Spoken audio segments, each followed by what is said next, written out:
पंचमी, चाहे वो शुक्ल पक्ष की हो चाहे वो कृष्ण पक्ष की। श्रावण महीने की पंचमी के दिन शंकर भगवान पर जिस जिस परिवार के व्यक्ति का कांवड़ जल हमने बताया है आपको, जरूरी नहीं है कि डंडा बांधकर 2 कावड़ के जल के लोटे लेकर जाओ, आप अपने हाथ में भी 2 पात्र लेकर जा सकते हैं।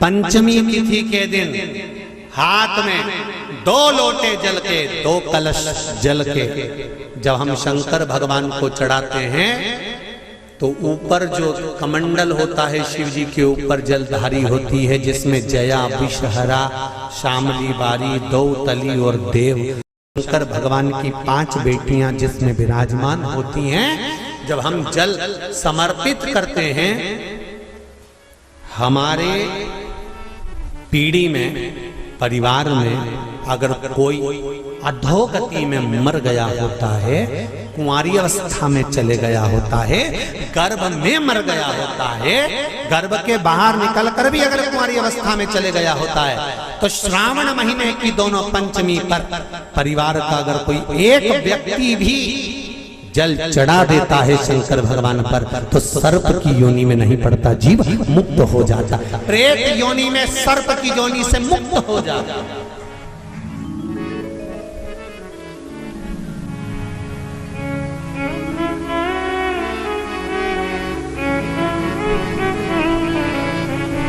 महाराज, हमारे यहाँ सांपों की पूजन कौन से दिन होती है, कौन सी तिथि में करते हैं? जम के बोलो जरा। नाग पंचमी। नाग पंचमी का मतलब क्या है? सांपों की पूजन करो।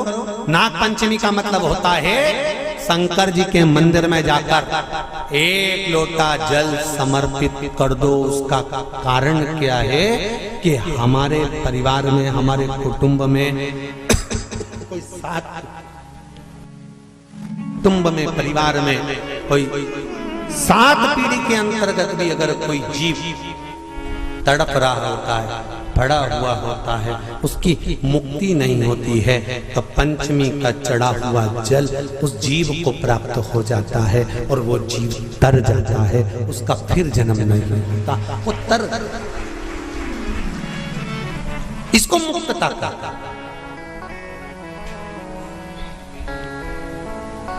इसको मोक्षता का।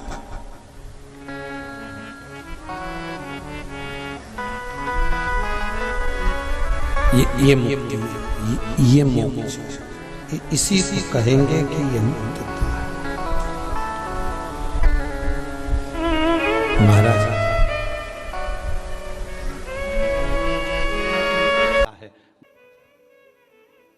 शिव कथा कर रही है, शिलाद नाम के मुनि ने तप किया, साधना करी, और क्यों करी?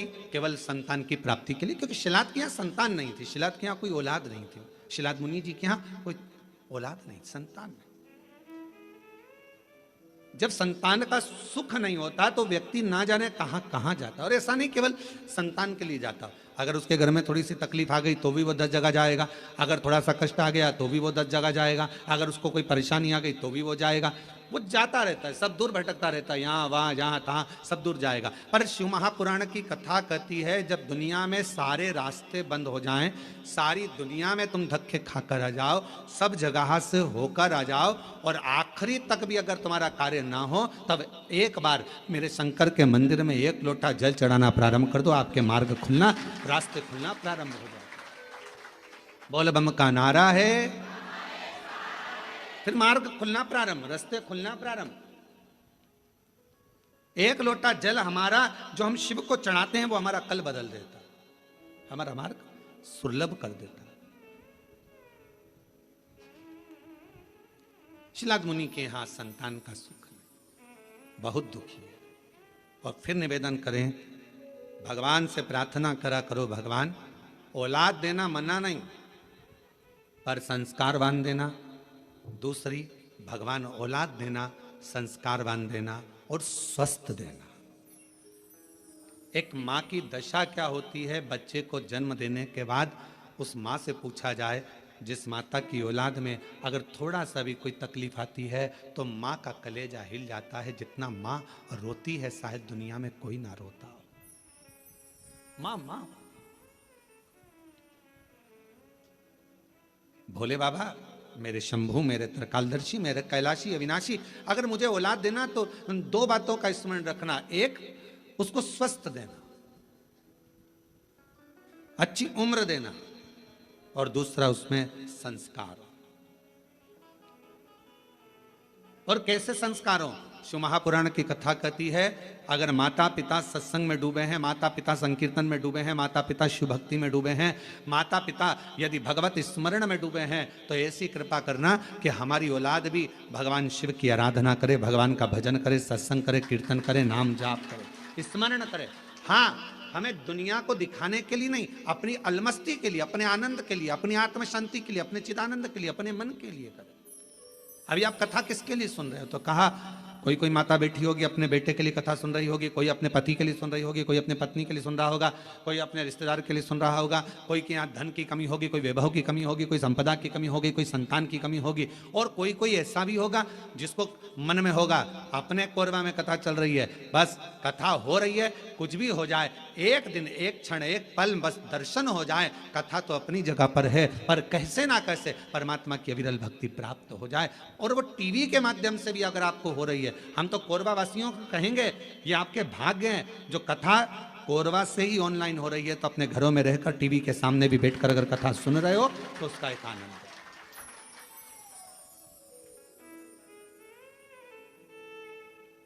रस तत्व को अगर श्रवण करने का सौभाग्य मिल रहा है तो बाबा को धन्यवाद दीजिए। और कथा के मध्य में सोमवारी भी पड़ रही है सावन की।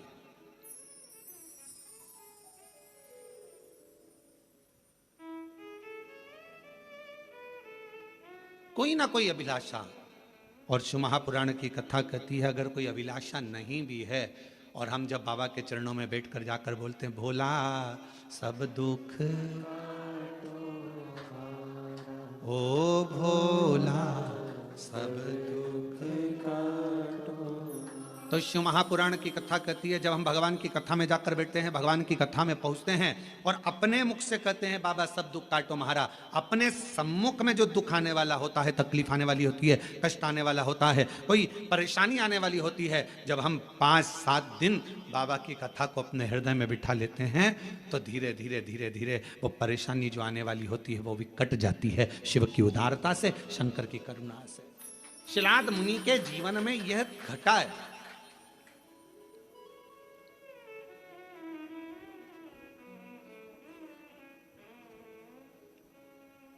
देखिए,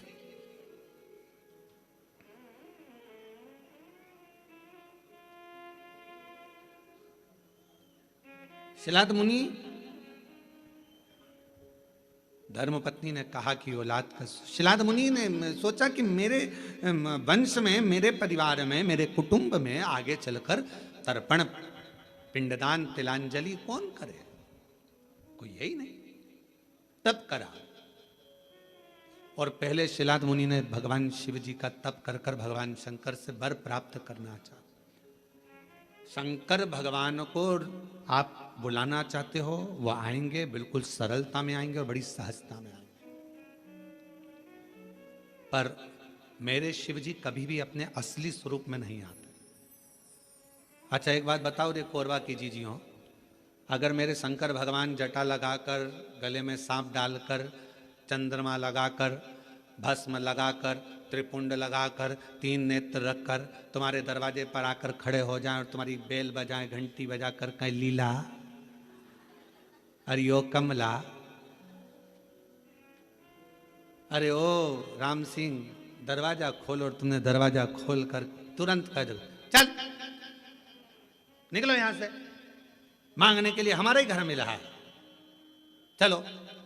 और भगवान शंकर कहे मैं भगवान हूं, मैं तुम्हें देने आया हूं, इतने में भी तुम्हें विश्वास नहीं होगा, हाँ ये देगा, रहने दे, चल जा यहां से।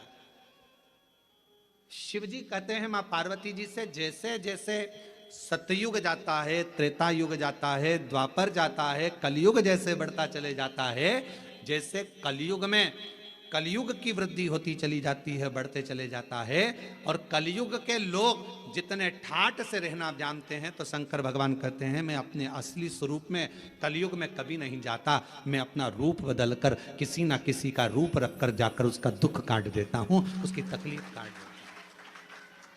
अब कलयुग में वो कैसे आएगा? तो किसी ने आकर कह दिया वहां पर उस गांव में चले जाओ, वहां एक डॉक्टर रहता है, वो डॉक्टर इलाज कर देता है। तो तुम्हारे मन में विश्वास जग गया, वहां एक डॉक्टर रहता है। पति से कहा देखो अपने मेरे को दिखाने के लिए आप उस डॉक्टर के पास, बताने आया था कोई, रूप बदल कर आया था कोई, तो उसने वहां तक पहुंचा दिया। वहां पहुंचे, वहां से फिर आगे फिर आगे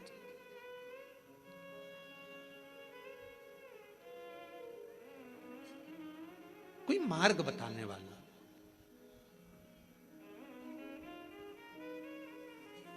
आज से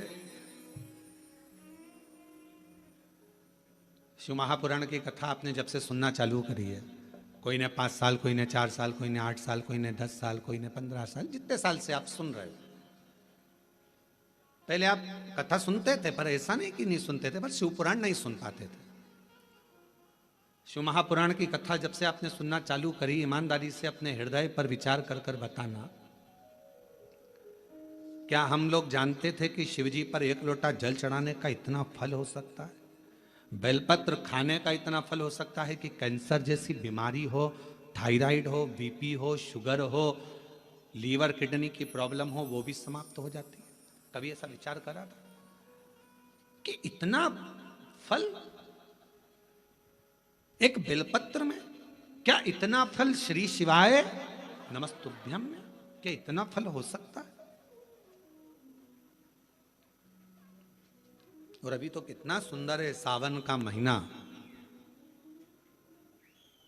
और वो महीना जो भगवान शंकर को सबसे ज्यादा प्रिय है, बहुत प्रिय। कारण मां सती, मां उमा, मां कात्यायनी, मां कुष्मांडा, मां स्कंदा, मां महागौरी, जितनी जितनी माता पूर्व में हुई हैं, जो शिव जी के साथ में ब्याही हैं, शिव को जिन्होंने अपना बना लिया था, उन सभी माताओं ने सावन के महीने में शंकर भगवान को प्राप्त किया था। और शिव जी ने सावन के महीने में ही उनको अपना बना लिया था। और ये बात भगवान शिव ने स्वयं कही, स्वयं भगवान शंकर स्वयं नंदी से ये बात कहते हैं, नंदी मुझे श्रावण अति प्रिय है। नंदी ने पूछा क्यों? तो कहा इस श्रावण के महीने में मेरी अर्धांगनियां मुझे भजती थी, उनको मैंने स्वीकार किया था। और यही सावन के महीने में चराचर जीव, आप देखिएगा गर्मी के समय में छोटे छोटे जो जीव जंतु सब, जितनी गर्मी पड़ती है सब मर जाते हैं। बोलो मरते कि नहीं मरते? अभी बारिश चालू हो गई, बारिश चालू हो गई तो तुम्हारे घर में ऐसे बारीक बारीक नए नए डिजाइन के कीड़े मिलेंगे, और तुम सब टेंशन में रहती हो उस कीड़े के चक्कर में। वो घुस गया, वो वहां से आ गया, ये छोटा सा, इतनी डिजाइन का, उनकी पीठ का कलर अलग देख लो, उनके पंख का कलर अलग देख लो, उनकी इल्लियों को, छोटी छोटी इल्लियों को अलग से देख लो। केचुआ देख लो, केचुआ की भी वैरायटी अलग है, कोई सफेद केचुआ, कोई काला केचुआ, कोई गुलाबी केचुआ, कोई कत्था, कितनी डिजाइन। 83,99,999 योनिया, और उसमें आखिरी योनि ये 84 लाखवीं मनुष्य की योनि। अब इतनी योनियां, और तुम्हारे घर में भी आसपास तुम देखना कितनी सारी योनियों को देख लोगे, चीटा को, और चीटे की भी एक डिजाइन आ जाती है। सावन में आते आते चीटे में भी पर आ जाते हैं। अब तुमने देखा कि नहीं देखा वो हमको नहीं मालूम है भैया, देखा है तुम लोगों ने? और जितने आस्था चैनल पर सुन रहा है, सावन में चीटे में भी पर आ जाते हैं। मक्खियों की डिजाइन बदल जाती है। जिस मक्खी को एक बार भगाओगे भग जाती थी, सावन में इतनी अड़ीली हो जाती है कि आके मुंह पे बैठेगी, नाक पे बैठ, उसको भगा के ले जाओ, भाग भाग भाग। मक्खियां भी इतनी अड़ीली हो जाती है कि वो हटती नहीं है। क्यों? इतनी अकड़ कहां से मक्खी में आ गई, चीटे में पर कहां से आ गए, और इतना ठाट इन कीड़ों में कहां से आ गया कि हर किसी के घर में घुस जाते हैं। तो शिव महापुराण की कथा कहती है, चराचर अचर जीव जंतु पशु पक्षी सबको मालूम है सावन का महीना चल रहा है, हमारे बाबा का महीना चल रहा है जो करुणा करने वाले, ये उनको भी ज्ञान है। उसको पशुपति नाथ कहते हैं, उसको भी मालूम है। अब जरा विचार करिए, जिस चींटे में कभी पर नहीं आते वो चींटे में सावन में पर आ जाते हैं। जब चींटे को पर दे सकता है तो सावन में एक लोटा जल चढ़ाने वाले को भी मेरा बाबा उड़ा तो सकता है, आगे बढ़ा तो सकता है, उन्नति की ओर ले जा तो सकता है। वो शिव तत्व है। और तेरी कृपा बिना ना हिले एक भी अणु, लेते हैं श्वास तेरी कृपा से तनु तनु। बखान क्या करूं मैं राखों के ढेर का, चपटी भभूत में खजाना कुबेर का। हे गंगाधार मुक्ति द्वार ओंकार तू, भोले ओमकार तू, आयो शरण शंभुतार तार तू। भगवान शिव। अब गर्मी आई, गर्मी में पूरे जीव मर गए, गर्मी में सब सूख गया, कीड़े मकोड़े मर गए गर्मी की तपन के कारण। पर सावन का एक महीना जिसमें भगवान सबको फलना फूलना सब कुछ, पत्तियां भी फूलती हैं, फूल भी फूलते हैं, डालियां भी फूलती हैं, पशु पक्षी जानवर जलचर थलचर सब फूलते हैं। श्रावण का शिव को प्रिय है। और क्या कहा मेरे भोले बाबा ने नंदी से, ए नंदी, श्रावण का महीना हो, शिव तत्व की प्राप्ति को करने के लिए अगर कोई संसार का मानव मुझे पुकारता है, भजता है, शिव कथा कहती है, शिव जी कहते हैं नंदी से, उस जीव का कल्याण करने के लिए मैं स्वयं उसके द्वार तक पहुंच जाता हूं और उसका उद्धार कर देता हूं, उद्धार कर देता हूं। पर किसका चित्त लगे?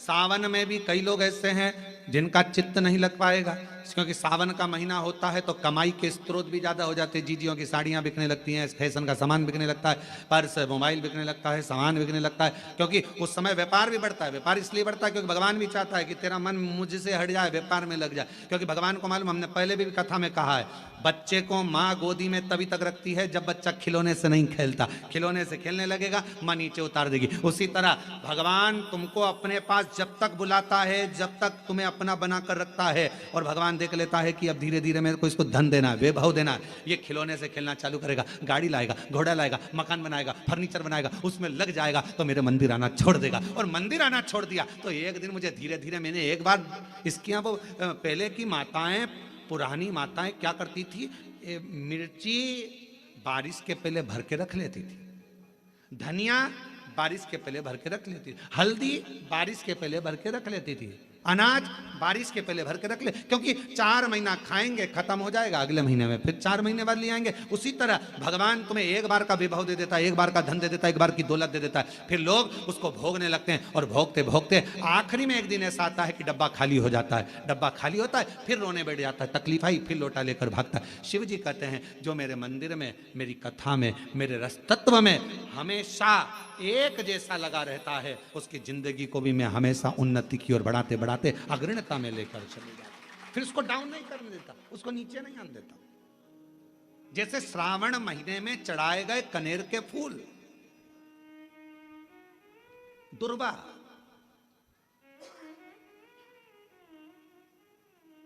और हम सबसे कहेंगे, अब मान लो यदि कोई विशेष कोर्ट का केस चल रहा हो, कोई कोर्ट में कोई बातें चल रही हो, अदालत आदि में कोई कार्रवाई चल रही हो, कोई फाइल प्रशासनिक अधिकारियों के पास फंस गई हो और कुछ ना कुछ उसमें अपने को लगता है कि तकलीफ का प्रसंग है, तो हम कहेंगे शिव की आराधना करो, सत्यता पर जियो, और साथ में 5 दुर्वा, 1 कनेर का फूल पीला, 1 पीला कनेर, 5 दुर्वा, 5 बेलपत्र लेकर शिव जी के मंदिर में जाकर शिवलिंग पर समर्पित कर 2 लोटा जल सावन के महीने में उसी पर बेलपत्र कनेर के फूल पर चढ़ाइए। देवाधिदेव महादेव की कृपा होगी। ज़्यादा से ज़्यादा 6 महीना 7 महीना, इससे ज़्यादा निर्णय आप ही के पक्ष में आएगा और शिव की कृपा से। और इसमें एक बात और स्मरण रखें, जैसे कोई की प्रॉपर्टी है, कोई की जमीन है, और वो जमीन तुम्हारी कोई ने कब्जा कर लिया, तुम्हारा नाम नहीं हो पाई, या कोई उसमें लफड़ा हो गया, या तकलीफ आ गई और पैसा उसमें अटक गया, उसके लिए भी कनेर का पुष्प श्रावण महीने के जितने सोमवार आते हैं, रविवारी, सोमवारी और भोमवारी, कौन कौन से बार हो गए?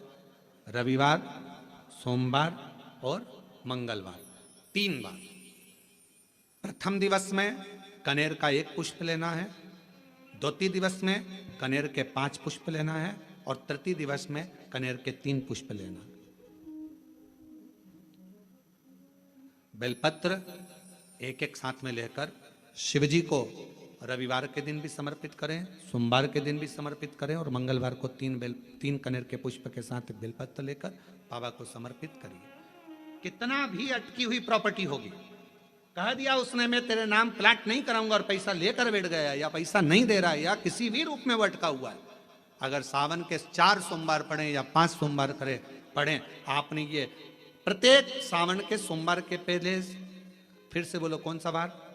रविवार, सोमवार और मंगलवार, ये 3 बार का क्रम अगर प्रत्येक सोमवार के पहले और बाद में कर लिया, तो आपको उसे प्रॉपर्टी उस व्यक्ति को तुम्हें देना ही पड़ेगी, छोड़ना ही पड़ेगी। उसको खुद अपने आप में बेचैनी होने लगेगी, जितने बुलाएगा, आपको जाना नहीं पड़ेगा, खुद बस फोन लगाया आपने, भैया हमारा करा दो, हमारा करा दो, 2 बार 3 बार अगर बोला, चौथी बार वो खुद बुलाएगा, बेचैनी बढ़ेगी। मेरा बाबा उसको खुद खल बुला देता। शिव शिव है, उसको कहते सत्यम शिवम सुंदर, शंकर शंकर, वो नित्य कृपा करने, नित्य कृपा। और सावन का महीना 1 लोटा नहीं, कितना? 2 लोटा जल चढ़ा रहे हो सब लोग, बहुत जोरदार। तुम्हारे लोटे का ही तो असर है, जो कोरबा में इतना पानी गिर गया, ये तुम्हारी लोटे का असर है। और अब पूरा पूरा विश्व देख रहा है कि कोरबा वालों ने इतना पानी चढ़ाया कि पूरे ग्राउंड में पानी भरा गया, तो कथा को ऑनलाइन करना पड़ रहा है, ये कोरबा में 2 लोटे जल कर, 2 लोटे जल कर। शिव कृपा है।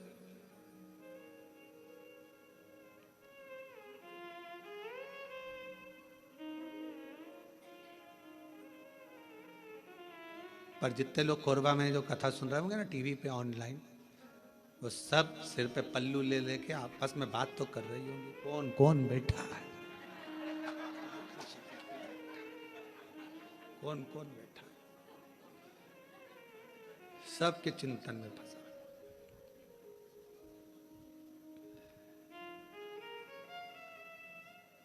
कल हम जब सीहोर से आ रहे थे तो बहुत सारे यहाँ के बहुत सारे मिनिस्टर आदि के भी बहुत सारे गुरु पूर्णिमा पे फोन, सब आदिक सभी प्रदेशों के आते हैं कि गुरु पूर्णिमा की बधाई के लिए, यहाँ से भी पहुँचे।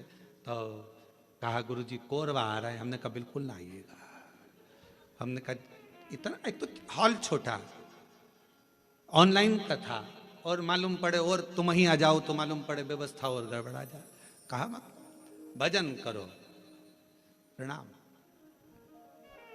शिव तत्व को धारण करो जितना कर सके, और तेरी कृपा का क्या है भरोसा, कब किस पर हो जाए, जरा से हम पर कर दो, जरा से हम पर कर दो, तेरी कृपा का क्या है भरोसा, कब किस पर हो जाए, जरा से हम पर कर दो, जरा से हम पर कर दो, जिस पर भी हो गई तेरी कृपा करुणा, वो भव पार हुआ, भव पार हुआ, जिस पर भी हो गई तेरी कृपा करुणा, वो भव पार हुआ, भव पार हुआ।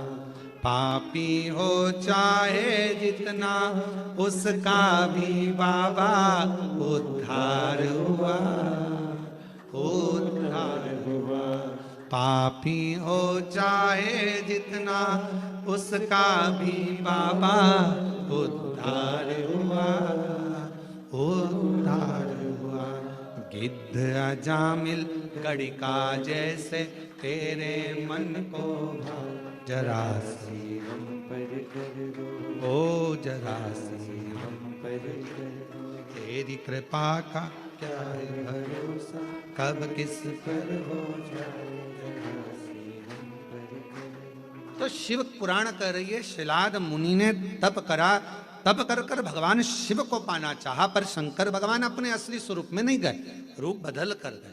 और परीक्षा लेने के लिए मेरा शंकर आता है। परीक्षा शिवजी बहुत लेते हैं, बहुत। शर्मा जी ध्यान रखना, शिवजी परीक्षा बहुत लेते हैं, और इतनी परीक्षा लेते हैं कि व्यक्ति को अंदर से झंझोड़ देते हैं, अंदर से।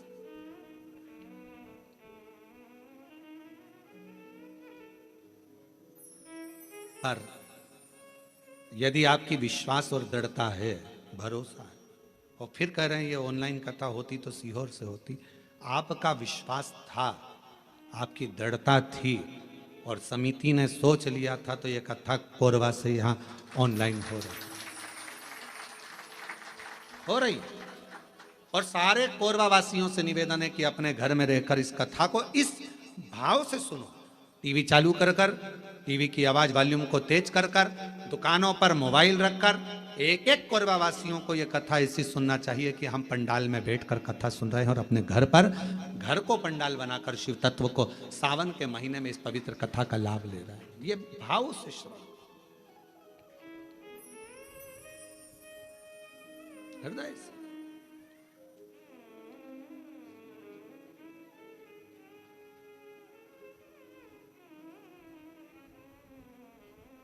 शिव पुराण कह रही है, भगवान शंकर की पवित्र कथा कर रही है, शिव तत्व कह रहा है। शिव महापुराण की कथा कहती है, भगवान शंकर का चरित्र कहता है। शिलाद मुनि ने विचार करा कि मैं भगवान से पुत्र मांग रहा हूं, संतान मांग रहा हूं, पर बाबा तो आते नहीं। आए मेरे भोलेनाथ, कभी बच्चे का रूप लेकर आ गए, कभी वृद्ध का रूप लेकर आ गए। शिलाद मुनि की पूर्ण परीक्षा ली, पूर्ण परीक्षा।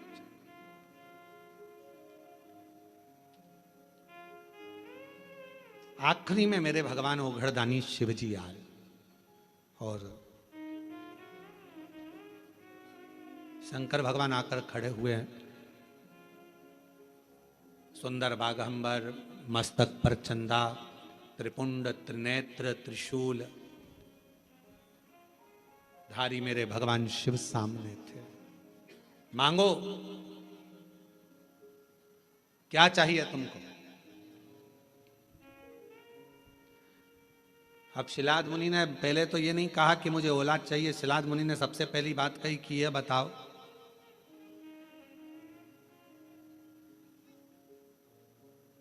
मुझे पुकारते पुकारते इतना समय हो गया, आप अब आ रहे हो? और ये आपका भी प्रश्न है। जल चढ़ाते चढ़ाते वो कहते ना, तुम्हें पुकारते पूरी रात हो गई, तुम्हें पुकारते पूरी रात हो गई, मेरे शिव आए ना और सुबह हो गई। मैं कितना पुकारती रही। आप में से कई लोग ऐसे होंगे जो भगवान शिव के मंदिर में जल चढ़ाते हैं, पशुपति व्रत करते हैं, सोमवार का व्रत करते हैं, प्रदोष करते हैं, शिवरात्रि करते हैं, पार्थिव लिंग का निर्माण भी करते हैं, आराधना भी करते हैं, उसके बाद भी भगवान शंकर नहीं सुन रहा। तो उसके लिए ये उत्तर मेरे भगवान शंकर शिलाद मुनि के सम्मुख में प्रश्न का उत्तर दे रहे। आपने इतना समय लगा दिया, इतना समय।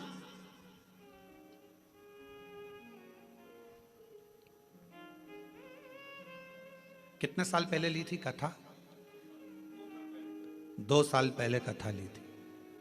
अब जरा विचार करिएगा, 2 साल पहले कथा ली और 2 साल से तैयारी में लगे होंगे, और 2 साल से तैयारी में लगे होंगे, और कितना कितना परीक्षा करते करते करते करते आखिरी में भी वो कथा होते होते और ऑनलाइन हो रही है। तो जरा विचार करिएगा, थोड़ा सोचिएगा कि शिवजी या तो कुछ बाबा देव अधिदेव महादेव की जैसी मर्जी, और कहीं ना कहीं प्रभु कृपा। हर चीज में अच्छा सोचो। मेरे शंकर ने कुछ अच्छा सोचा होगा, मेरे शिव जी ने कुछ अच्छा विचार करा होगा, कुछ अच्छा विचार करा होगा। भगवान शंकर ने यह भी सोचा होगा कि तुम कथा तो करा पाओगे, पर वहां बैठने की तुम्हारे पास समय नहीं मिल पाएगा, क्योंकि हमको मालूम था कोरबा इस क्षेत्र में कथा भी हुई नहीं है।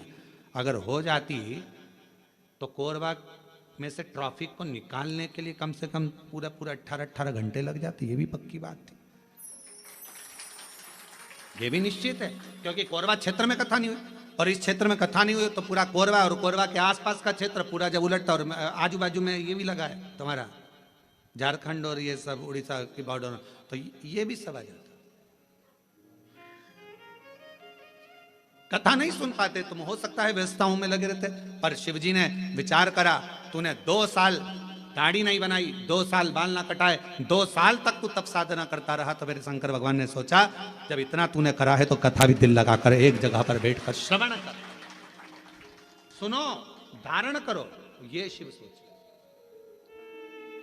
अच्छा सोचो, कुछ अच्छा ही मेरे बाबा ने लिखा। और ये जितनी माताएं बैठी ना, जीजियां जितनी बैठी है बाहर कुर्सी पे, जो लोग बैठे हैं, ये बड़े खुश होके सुन रहा है इतनी प्रसन्नता में, क्योंकि इनको मालूम इतनी पास से तो कथा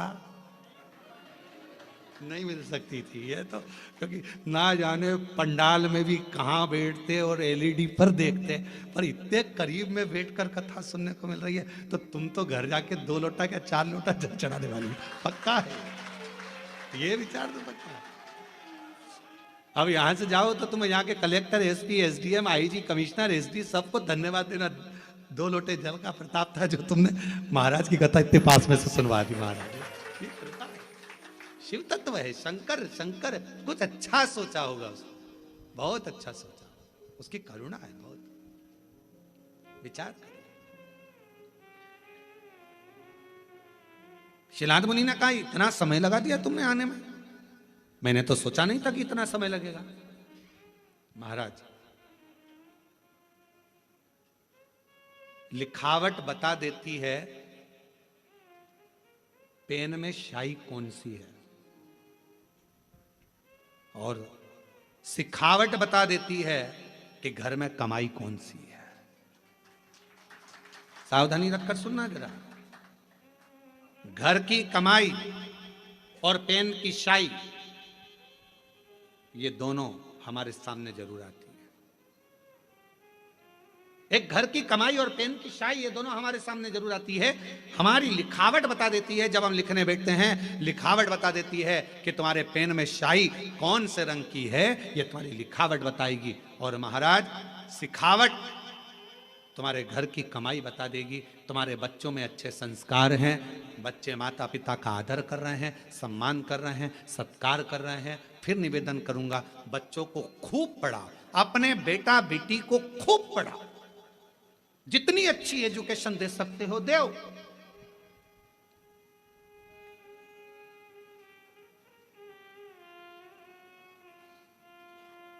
खूब पढ़ाओ, पर बच्चों को पढ़ाने के साथ में संस्कारों में भी ढालो। ज्यादा पढ़ने के बाद बच्चे आपको खुद, जिन बच्चों को आपने पढ़ाया अगर उनमें संस्कार नहीं होंगे तो वो बच्चे धीरे धीरे आपको बेवकूफ समझने लगेंगे। मम्मी तुम्हें अकल नहीं है, तुम चुप रहो। पापा अपने ऑफिस में ये बात बताना, हमको मत बताओ। हमने कई लोगों को देखा है, बड़े बड़े पदाधिकारियों को देखा है, जिनकी सत्ता पूरे ऑफिस में चलती है पर घर में औलाद से हार जाते हैं, घर में औलाद से हार जाते हैं। हमने बड़े बड़े, हमारा तो सब दूर जाना है, सब दूर से मिलना है, सबसे मिलना होता है, सबके पास जाना होता है। बड़े बड़े अधिकारी बहुत ऊंची पोस्ट पर हैं, बहुत ऊंचे पद पर हैं, जिनकी धाक सब दूर चलती है, पर रिटायरमेंट होने के बाद वो बाप भी आंख में से आंसू बहाकर कहता है कि मैंने बच्चों को पढ़ाया, खूब ऊंचे पद पर पहुंचाया, खूब एजुकेशन में पैसा लगाया, पर मेरे बच्चों को मैं संस्कार देना भूल गया। वो बच्चे आज मुझे सिखाते हैं, चुप रहो, ज्यादा मत बोलो, अपना अब हम नहीं सुन सकते, अब शांति रख लो। ये बच्चे कहते हैं, ये बच्चे कहते हैं। हमने पढ़ाया, एजुकेशन दो अपने बच्चों को, खूब पढ़ाओ, खूब विद्यादान कराओ, खूब अच्छा पढ़ाओ। जितने आस्था चैनल पर कथा सुन रहे हैं, मैं सबसे निवेदन करूंगा, जितने फेसबुक यूट्यूब पर कथा सुन रहे हैं उनसे भी कहूंगा, अपने बेटा बेटी को तुम्हारी सामर्थ्यता से ज्यादा पढ़ाओ, अच्छी एजुकेशन कराओ, और एजुकेशन के साथ संस्कार जरूर देना। अपने घर के संस्कार देना जरूरी है। बच्चे तुमको पढ़ लिखने के बाद ये ना समझे कि मेरे माँ बाप बेवकूफ हैं। पढ़ाओ, खूब पढ़ाओ, पर बच्चे जब ऊंची आवाज में बात करने लगे, पापा चुप रहो, मम्मी तुम मेरे से फालतू बात मत करा करो, तुम्हें अकल नहीं है, तुम चुप रहो। बच्चे जब व्यर्थ की बातें बोलने लगे तो समझ लेना पढ़ाई तो कराई तुमने, एजुकेशन तो कराया, पर संस्कारों से वंचित कर दिया। संस्कारों से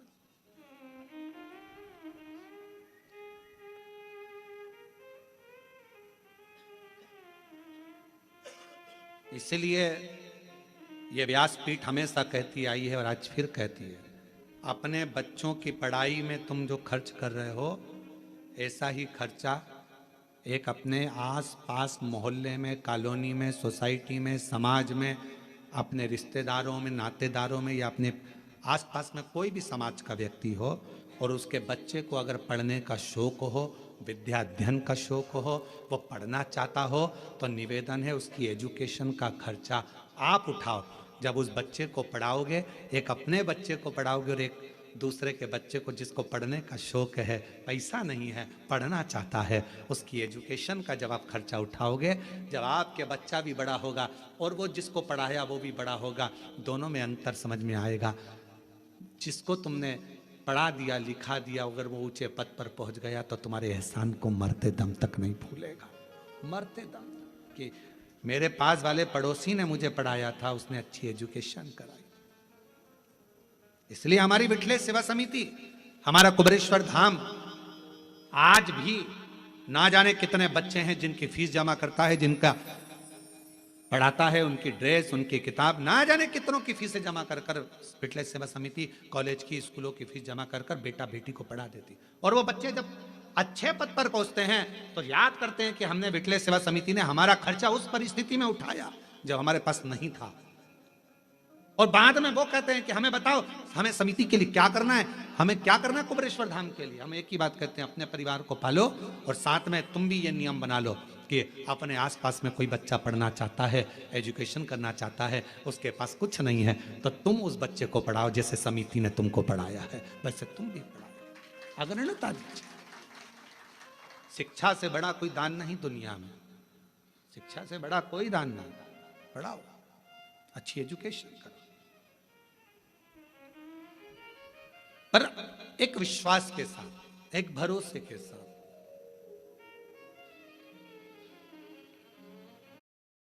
क्या है, थोड़ा थोड़ा चढ़ते जाओ, आगे बढ़ते जाओ। अच्छा ईमानदारी से बोलो, एक पांव यहां रखोगे, एक पांव 4 सीढ़ी ऊपर रखोगे तो कहीं ना कहीं तो धक्का खाकर नीचे गिरोगे। थोड़ा संभल कर चलो, धीरे धीरे चलो। अगर वैष्णो देवी का दर्शन करने गए हो, डोंगरगढ़ वाली माता का दर्शन करने गए हो, विंध्याचल दर्शन करने के लिए गए हो, या अपने यहाँ कोरबा में भी कोई आसपास में देवी धाम, शिव धाम कोई ऊंचाई पर होगा, एक रास्ता जाता है घूमकर फिरकर, थोड़ा दूरी से आराम से चढ़ना है, और एक रास्ता जाता है सीढ़ी सीढ़ी सीढ़ी सीढ़ी। और एक व्यक्ति वो होता है जो पहाड़ पकड़ा, यह पकड़ा, वो पकड़ा और चढ़कर फिर आगे बढ़ा।